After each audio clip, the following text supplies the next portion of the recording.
यहाँ पर मान के चले हम लोग न्यूटन के सार्वत्रिक गुरुत्वाकर्षण का नियम का यहाँ पर डेरिवेशन फाइंड आउट करने वाले हैं। ठीक है, उसके लिए यहाँ पर ध्यान देना। हम लोग मान के चले हैं, मान लो एक द्रव्यमान का एक ग्रह है जो सूर्य के चारों ओर 8 त्रिज्या के वृत्तीय मार्गों में परिक्रमा कर रहा है। ठीक है, ये क्या है मतलब सन है।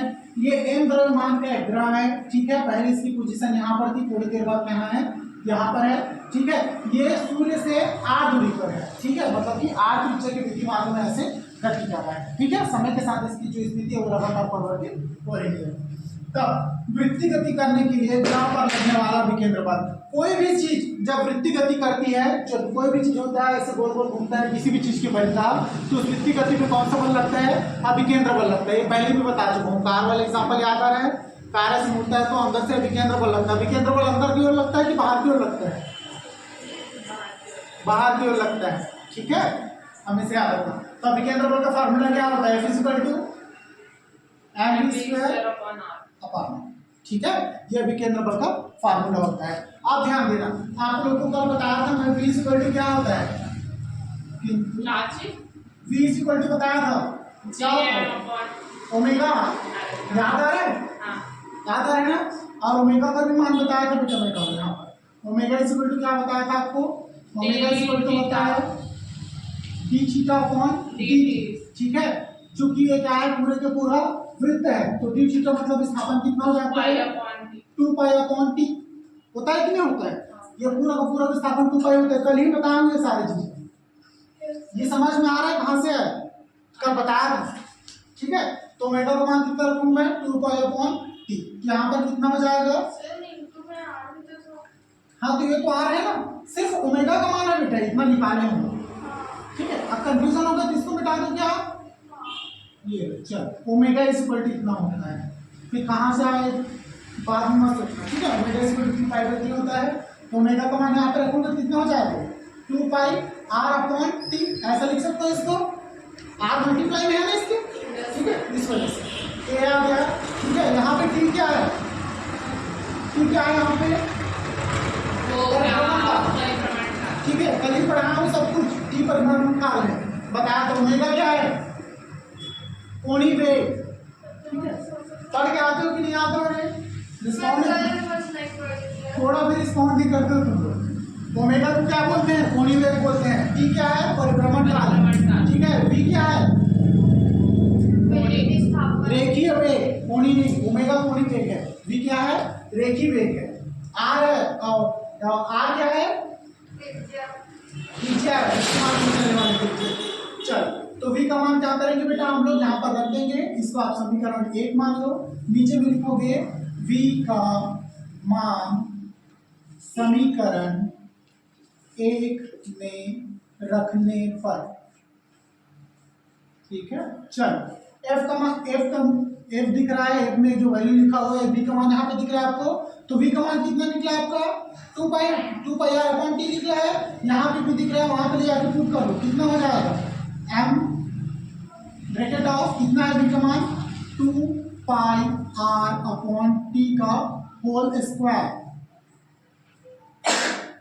ठीक है, अपॉन कितना है, r। चलो इसका स्क्वायर करो, कितना हो जाएगा स्क्वायर, चलो 2 का कितना हो गया, 4, फिर π², फिर r², और m पहले से था, m को यहाँ पर ऐसे लिख दो चलेगा। अपॉन कितना हो गया, नीचे में r से r पर कट जाएगा, नहीं t भी है, नीचे में t भी है ना। ठीक है, कम ही नहीं। चलो आप क्या करेंगे, यहाँ पे देखो, यहाँ पे भी आ रहे हैं, यहाँ पे भी आ रहे हैं। एक बार कैंसिल आउट कर दो, आपको हो जाएगी नहीं।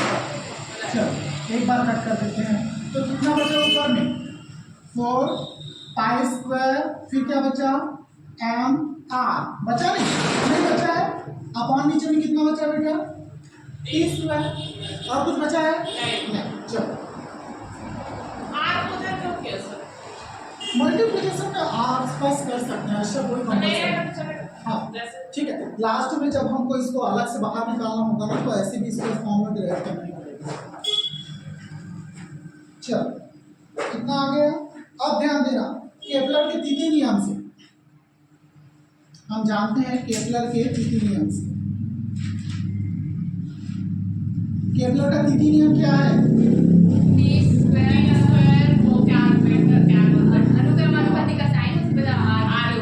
T square is equal to कितना होता है? के आर क्यू। ऐसा लिख सकते हैं। साइन हटा दो, यहाँ पर इक्वल का साइन लग जाता है, लग जाता है ना, ठीक है। तो यहाँ पर भी इसको एक समीकरण दे देगा, ठीक है, समीकरण 2। तो नेक्स्ट लिखना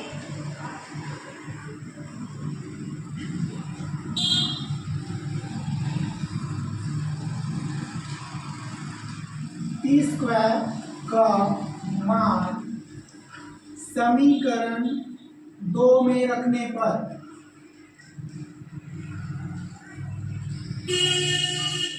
चलो इसका मान पुट करते हैं, ठीक है। ये समीकरण नंबर 2 है ना, इसमें टी स्क्वायर का मान रखो बेटा।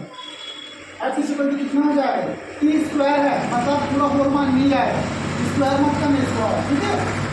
कितना हो जाएगा? 4 pi square M R upon T square का मान कितना है? के आर क्यू, इतना ही है। चलो आप देखो एक और आर कट रहा है, वहां से कट रहा है कि नहीं कट रहा है? यहाँ पे आर है और यहाँ पे आर क्यूब है, एक बार आप कैंसिल आउट हो जाएगा, हो जाएगा अंकिता। यहाँ कट रहा है, एक आर ऊपर में बेटा, नीचे में 3 आ रहा है, दिख रहा है ना। एक बार कट गया, नीचे में क्या बचा? आर स्क्वायर बचा। क्या आर स्क्वायर कितना बच गया? ऊपर में 4 पाई स्क्वायर अपॉन कितना है? के डॉट, इसको अलग करके लिख रहा हूँ मैं, कितना हो गया? एम आर स्क्वायर, ठीक है। अलग लिखने का रीजन बताऊंगा मैं, आप ध्यान दो। इतना ही बचा है, ये स्टेप समझ में आ रहा है कि ऐसे लिखा हूँ, ठीक है। 4 पाई स्क्वायर अपॉन के को अलग लिखा हूँ और एम और आर स्क्वायर को अलग लिखा हूँ, ठीक है। आप ध्यान देना, नेक्स्ट स्टेप में क्या करेंगे हम लोग? ये हो गया बेटा आपका समीकरण नंबर 3 था, 2 था, 2 3, ठीक है। नेक्स्ट इस समीकरण 3 में 4 पाई स्क्वायर अपॉन के एक नियतांक है, ये तो लिखा हूँ समीकरण नंबर 2, नियतांक है,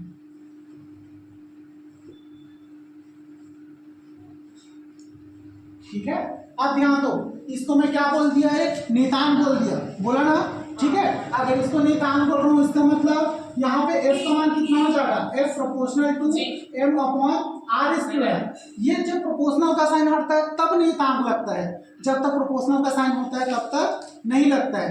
और यहाँ पे सभी समीकरण में अगर प्रोपोर्शनल का साइन हटा के नियतांक लगाएंगे, कौन सा नियतांक लगता है? के की जी? जी नियतांक लगेगा यहाँ पे, ठीक है। तो अभी बस प्रोपोर्शनल में कितना हो जाएगा? f proportional to m upon R square, क्योंकि एक नियतांक है ना, इस वजह से इसको क्या किए? हटा दिए, ऐसा होता है, ठीक है। क्योंकि प्रोपोर्शनल का साइन हटेगा तब लगेगा उसमें जी।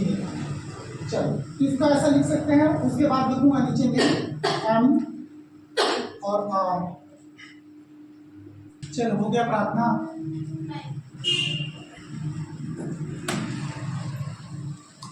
चल यहाँ पे हुआ क्या है, यहाँ पे ध्यान देना, ठीक है। देखो यहाँ पर टी स्क्वायर का केपलर के द्वितीय नियम से हम लोग टी स्क्वायर का मान इतना होता है जानते हो, ठीक है। T square is equal to कितना होता है बेटा? के आर का क्यूब। तो यहाँ पर टी स्क्वायर का मान हम लोग क्या किए? समीकरण 2 करेंगे, समीकरण 2 आपके पास ऑलरेडी उपलब्ध था, ठीक है। तो मान रखने पर इतना हो गया, यहाँ पे आर का वैल्यू आ रहा था तो आर को काट दिए। उसके बाद में इंटीग्रेशन को क्या हो गया? इस फॉर्म में क्या कर दिया? पूरी तरह से सेपरेट कर दिया, जिसमें से 4 pi square upon K dot M upon R square, इसको इस फॉर्म में डिराइव कर दिया। इसी को मैं मान लिया समीकरण नंबर 3। इसको इस फॉर्म में डिराइव करने का रीजन ये था कि इतने को हमको क्या मानना पड़ रहा है? नियतांक मानना पड़ रहा है, कांस्टेंट मानना पड़ रहा है, ठीक है। तो इससे हम क्या मान गए? इस समीकरण 3 में 4 पाई स्क्वायर अपॉन के क्या है? नियतांक है।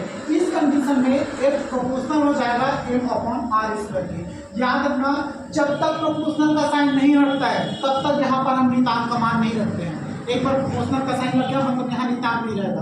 प्रोपोर्शनल का साइन हटेगा, अनुपातिक बोलते हैं ना इसको, अनुक्रमानुपातिक का साइन हटेगा फिर नियतांक लगता है। तो इसको इस तरह से लिख सकता हूँ मैं, ठीक है। इसके बाद नीचे देखना, स्मॉल एम और आर ग्रह से संबंधित प्रचार है, मतलब ग्रह से संबंधित तथ्य है। अभी डायग्राम बनाया था, अभी डायग्राम आप लोग ऐसे बनाए थे। यहाँ पे सूर्य था, यहाँ पे ग्रह था, यहाँ से जो दूरी थे वो आर डिग्री था। इसका द्रव्यमान क्या था? केमिस्ट्री में भी यही हो रहा था सर भी परेशान हो गए थे। तो वही था, ये क्या था? सन था, ये दूरी r थी और ये क्या था आपका ग्रह था, है ना, यह द्रव्यमान का ग्रह था। तो यहाँ पे यही लिखे हो स्मॉल a और r, ठीक है, इधर, ठीक है। स्मॉल m क्या है बेटा, ग्रह का द्रव्यमान है जो यहाँ पे लिखा हूं मैं, और स्मॉल r क्या है, यहाँ से सूर्य से ग्रह की दूरी। तो m और r क्या है बेटा, ग्रह से संबंधित प्रचार है, मतलब कि तथ्य है, ठीक है। लेकिन अतः लिखे हैं नीचे में 4π² को सूर्य से संबंधित प्रचार होना चाहिए, मतलब इससे संबंधित तथ्य होना चाहिए। ऐसा क्यों लेके चल रहे हैं, इस पूरे डेरिवेशन में दो ही चीजें हैं हमारे पास, ठीक है।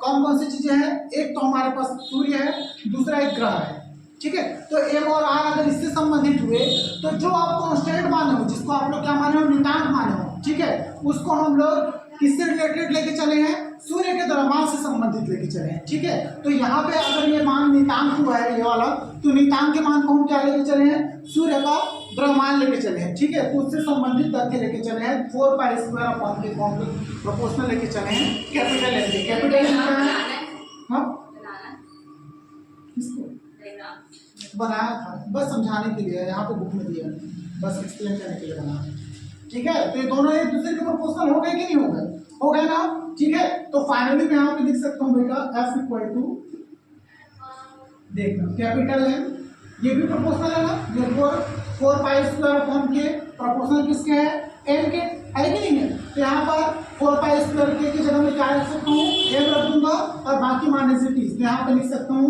कैपिटल एम, और ये वाला मान आपको प्रोपोर्शनल नोट दिख रहा है, तो capital M small m upon कितना हो गया आर। उसमें भी ना वो वाला सूत्र लेके बनाया। जब भी आपको क्वेश्चन में स्पष्ट बोला जाए कि न्यूटन के सार्वत्रिक गुरुत्वाकर्षण के लिए नियम के लिए व्यंजक क्या कीजिए, आप यही व्यंजक निकालोगे, ठीक है। चलिए इसके बाद हम लोग अभी जो रिलेशन करने वाले हैं ये थोड़ा इंपॉर्टेंट है, लेकिन एकदम छोटा सा है, ठीक है।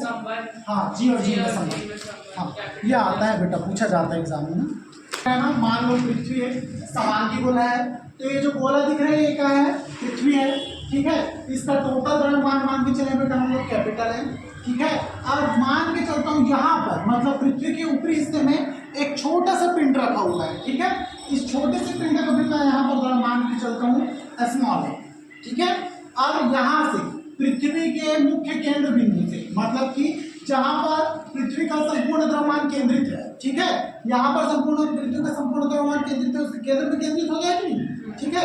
वहां से ये जो पिंड रखा हुआ है पृथ्वी की ऊपरी सतह में, इसकी दूरी है बेटा यहाँ से लेके यहाँ तक का कैपिटल है, ठीक है। क्या लेके चलूँ मैं, रियल वाला पृथ्वी का द्रव्यमान कितना होगा और वहाँ पे होगा, कहाँ पे बीच में है सर। अब इसको कैपिटल और द्रव्यमान की डेरिवेशन के लिए यहाँ पर ध्यान दो।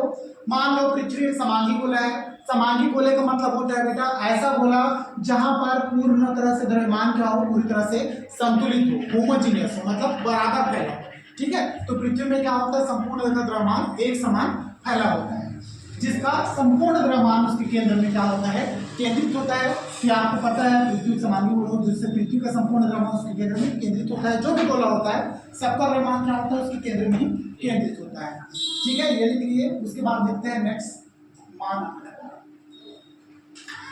कि पृथ्वी, माना कि पृथ्वी वही है जो यहाँ पर लिखे हैं, उसी को कहीं फॉर्म देते हैं। पृथ्वी का द्रव्यमान क्या हो गया, माना कि पृथ्वी का द्रव्यमान कैपिटल था, त्रिज्या क्या है इसका, दिख रहा है क्वेश्चन में क्या है, कैपिटल ये लिख लें।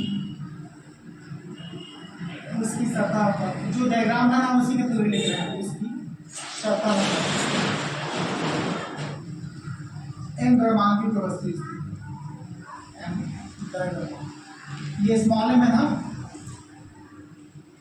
कोई वस्तु स्थिति बता तो रे त्रिज्या। तो सर त्रिज्या कैसे हो सकता है उसको, वो तो स्मॉल वाला देखो मैं बता दूं, ठीक है।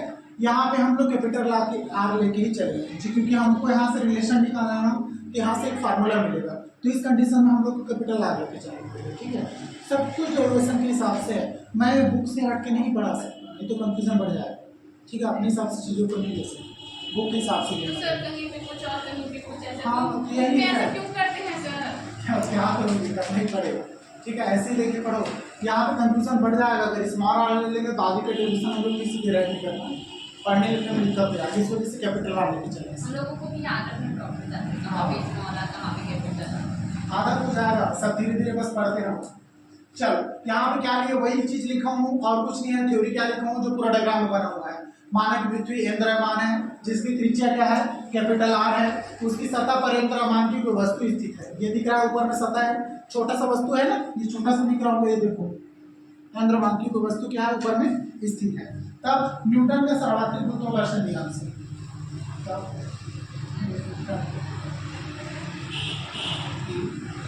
सर्वाधिक गुरुत्वाकर्षण नियम से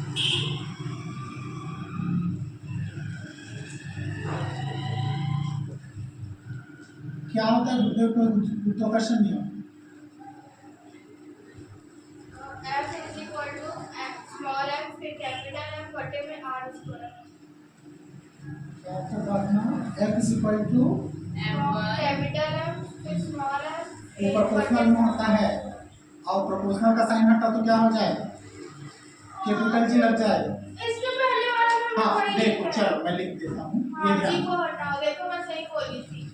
ये देखो ये ऐसा है कि नहीं, और है उसमें ना? क्या लिखे थे हाँ, M1 और M2 और उसमें लिखे थे हाँ ठीक है। आप देखो यहाँ पर प्रोपोर्शनल हटाऊंगा, प्रोपोर्शनल हटाने में क्या लगता है, नियतांक लगता है, नियतांक लगता है। नियतांक लगता है। तो यहाँ पे नियतांक क्या है हमारा, जी है, पृथ्वी त्वरण नहीं, पृथ्वी नियतांक है। तो जी तो इक्वल टू आप क्या लिख सकते हो, बराबर के साथ लिख सकता हूँ कैपिटल जी। Yes sir. ठीक है, खुश प्रार्थना, ठीक है, आगे ले देखे वहीं आ गए। चल एक स्टेप और बढ़ गया, कोई बात नहीं, समझ में आना चाहिए। ये ऐसा आ जाएगा, ठीक है। इसी को मान लो बेटा आप लोग क्वेश्चन नंबर 1, तब नीचे लिखना हम जानते हैं, हम जानते हैं न्यूटन के गति के दूसरे नियम से। क्या जानते हैं, न्यूटन के गति का दूसरा नियम क्या कहता है, न्यूटन के गति के दूसरे नियम से,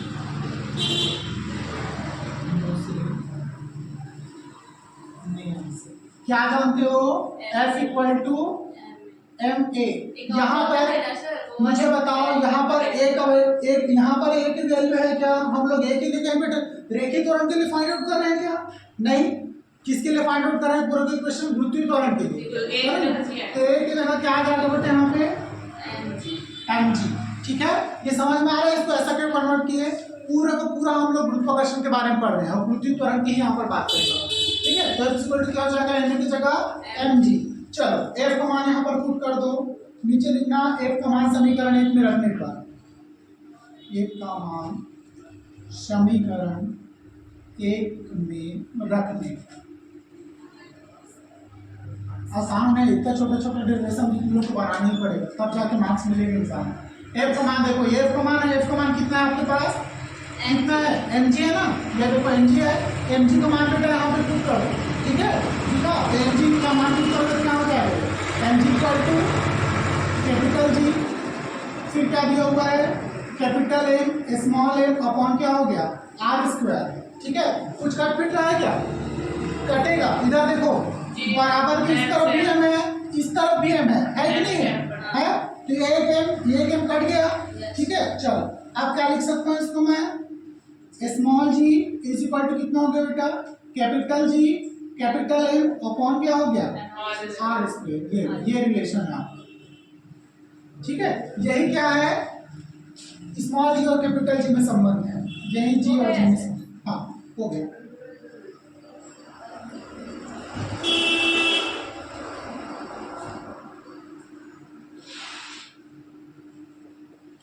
ये थोड़ा सा और बड़ा था, लेकिन मत करो, ज़्यादा बड़ा करने कोई मतलब नहीं, ठीक है। इसको इतने छोटे को बनाओ, कंप्लीट है।